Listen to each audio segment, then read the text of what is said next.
আজকের যে রেজিস্টার বিল্ডিংয়ে আমরা দাঁড়িয়েছি সেই রেজিস্টার বিল্ডিংয়ের যে লাল ফিতার দূরত্ব, যে আমলাতান্ত্রিক জটিলতা, যে হ্যারাসমেন্ট, এটাতে পড়ে নাই ঢাকা বিশ্ববিদ্যালয়ে ওরকম একজন শিক্ষার্থী আমরা খুঁজে পাবো না। রেজিস্টার বিল্ডিংয়ে তৃতীয় শ্রেণী এবং চতুর্থ শ্রেণীর কর্মকর্তাদের জন্য বড় বড় বিল্ডিং হয়, তাদের অনেক সুযোগ সুবিধা দেওয়া হয়, তাদের অনেক রাজনীতি আছে এখানে, কিন্তু তাদেরকে বিশ্ববিদ্যালয় যেভাবে প্রায়োরিটি দেয় আমাদের শিক্ষার্থীদের, আমাদের ছাত্রদের যে আবাসন সংকট, সেটা নিয়ে কোনো মাথা ব্যথা নাই। এবং বেশিরভাগ এখানকার স্টাফরা তাদের কোনো ধরনের কাজহীন ছাড়া তারা রাজনীতি নিয়ে ব্যস্ত আছে। তো সে জায়গা থেকে আমরা যখন এই রেজিস্টার বিল্ডিংকে ডিজিটালাইজেশন করব, একই সাথে আমাদের শিক্ষার্থী যারা আছে, আমাদের ছাত্রছাত্রীর ভাই বোনরা যারা আছে, তারা এখানে পার্ট টাইম চাকরির সুযোগ পাবে এবং এই পার্ট টাইম জবের মাধ্যমে তার এক্সপিরিয়েন্স গ্যাদার হবে।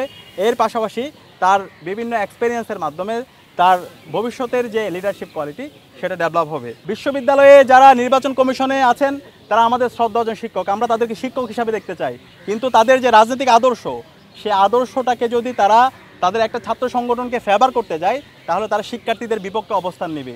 আমরা চাই না ছাত্র বা সে শিক্ষক এই ধরনের কোনো একটা অবস্থান তৈরি হোক। আমরা অনুরোধ করব নির্বাচন কমিশনকে, যারাই নির্বাচন বানচাল করার চেষ্টা করছে, যারা বিভিন্ন ধরনের অস্থিরতা তৈরি করার চেষ্টা করছে, যারা বিভিন্ন ধরনের বিভাজন তৈরি করার চেষ্টা করছে, যারা আচরণবিধি লঙ্ঘন করছে, তাদের বিরুদ্ধে আপনারা ব্যবস্থা নেন, তাদের বিরুদ্ধে আপনারা দৃষ্টান্ত স্থাপন করুন। চারুকলায় একটি কুচক্রী মহল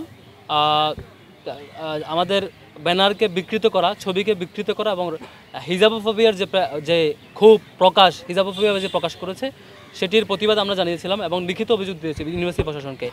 এখন পর্যন্ত বিশ্ববিদ্যালয় প্রশাসন কোনো দৃশ্যমান পানিশমেন্ট এখন পর্যন্ত নেয়নি। এটা খুবই দুঃখজনক।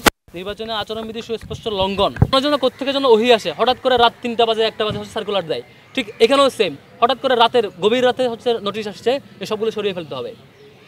তাদের আমাদেরকে তো ফোন দিয়ে অন্তত যে তোমরা এটা কেন লাগাইছো জিজ্ঞেস করবে, তখন আমরা ব্যাখ্যা দিলাম যে আপনাদেরকে বলে লাগিয়েছি। তারপরে আমরা বলেছি যে আপনারা যদি এটা বলেন যে হচ্ছে 9 তারিখ পর্যন্ত এই ঘোষণা আর চেঞ্জ হবে না, আর কেউ লাগাবে না, কোনো ধরনের ব্যানার ফেস্টুন এই ধরনের ইউজ করবে না, কোনো ফরম্যাটেই, কোনো স্টাইলেই, তাহলে আমরা সব সরিয়ে নেব, আপনার সাথে কোনো দ্বিমত নাই।